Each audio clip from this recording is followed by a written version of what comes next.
नमस्कार मित्रांनो, मी सत्यनारायण चौरे तुम्हा सर्वांचं स्वागत आपल्या या ऑनलाईन प्लॅटफॉर्मवर। तुम्हाला आता आन्सर की आली सेकंड की आणि याच्यानुसार कट ऑफ काय लागेल, तारीख काय असेल परीक्षेची आणि कट ऑफ कधी लागेल हे 3 प्रश्न पडत आहेत। तर एक त्याच्यावर मी तुम्हाला एक शॉर्टमध्ये सांगतो असं की ज्यांना हे पुढची जे 6 दिवस आहेत सोमवारपासून शुक्रवारपर्यंत अर्थात 29, 30, 31 जानेवारी आणि 1, 2, 3 फेब्रुवारी या 6 दिवसामध्ये तुमच्या 2 गोष्टी क्लिअर होतील। एक म्हणजे कट ऑफ लागेल आणि दुसरं म्हणजे तुमच्या परीक्षेचं नोटिफिकेशन येईल, तारीख येईल की परीक्षा कधी होऊ शकते। तर तुमचं कट ऑफ कधी लागू शकतो ते मी सांगितलं की तुमचं 29 जानेवारी ते 3 फेब्रुवारीच्या दरम्यान तुमचा कट ऑफ लागेल।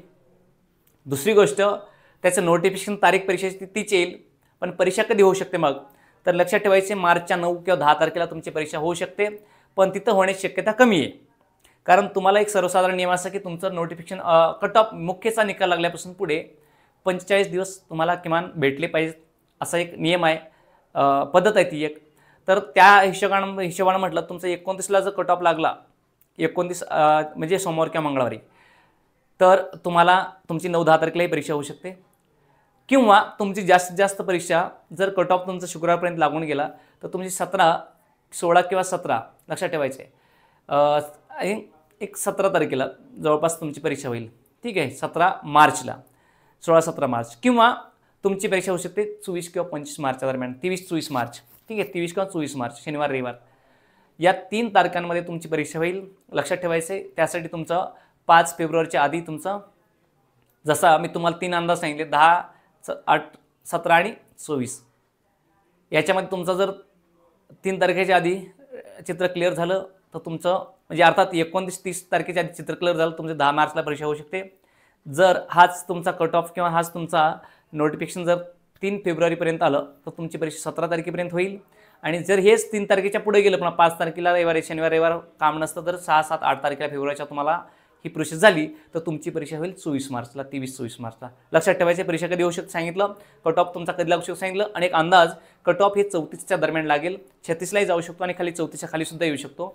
त्यामुळं 34 मार्क असणाऱ्या पोरांनी सुद्धा फुल तयारी करायची, मागं हटायची नाही। जर तुम्ही नाही बसले तर तुमचा अभ्यास काही लॉस वाया जाणार नाही, पण जर तुम्ही बसलेच तर तुमचा अभ्यास लक्षात ठेवा तुमच्यासाठी खूप मूल्यवान असणार आहे की बसलेच तर काय करणार तुम्ही, पुन्हा अभ्यास केला नाही काय होत, बसतो का नाही पुन्हा अभ्यास, समजा तुम्ही बसलेच 33वालाही बसले तर तुमचा लॉस आहे त्याच्यामध्ये। त्यामुळे तुम्ही ते भाग मिस करू नका, तुम्ही अभ्यास चालूच ठेवा कंटिन्यू।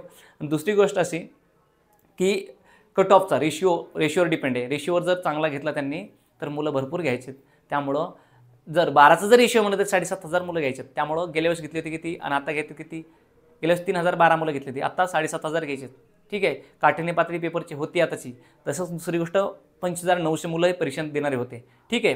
त्यामुळं तुम्ही या कुठलाही विचार न करता अभ्यास चालूच ठेवा आणि कट ऑफ लागल्याच्या नंतर तुम्ही कट ऑफमध्ये असाल तर नक्कीच 99 22 48 55 00 ह्या नंबरवर कॉन्टॅक्ट करा, जेणेकरून तुम्हाला तिथे माझी मी फास्टॅग बॅच रन करणार आहे एक आणि टेस्ट सिरीज, त्याचा तुम्हाला परिपूर्णपणे आउट ऑफ मार्क मिळवण्याच्या दृष्टीने मी ही प्लॅन करत आहे।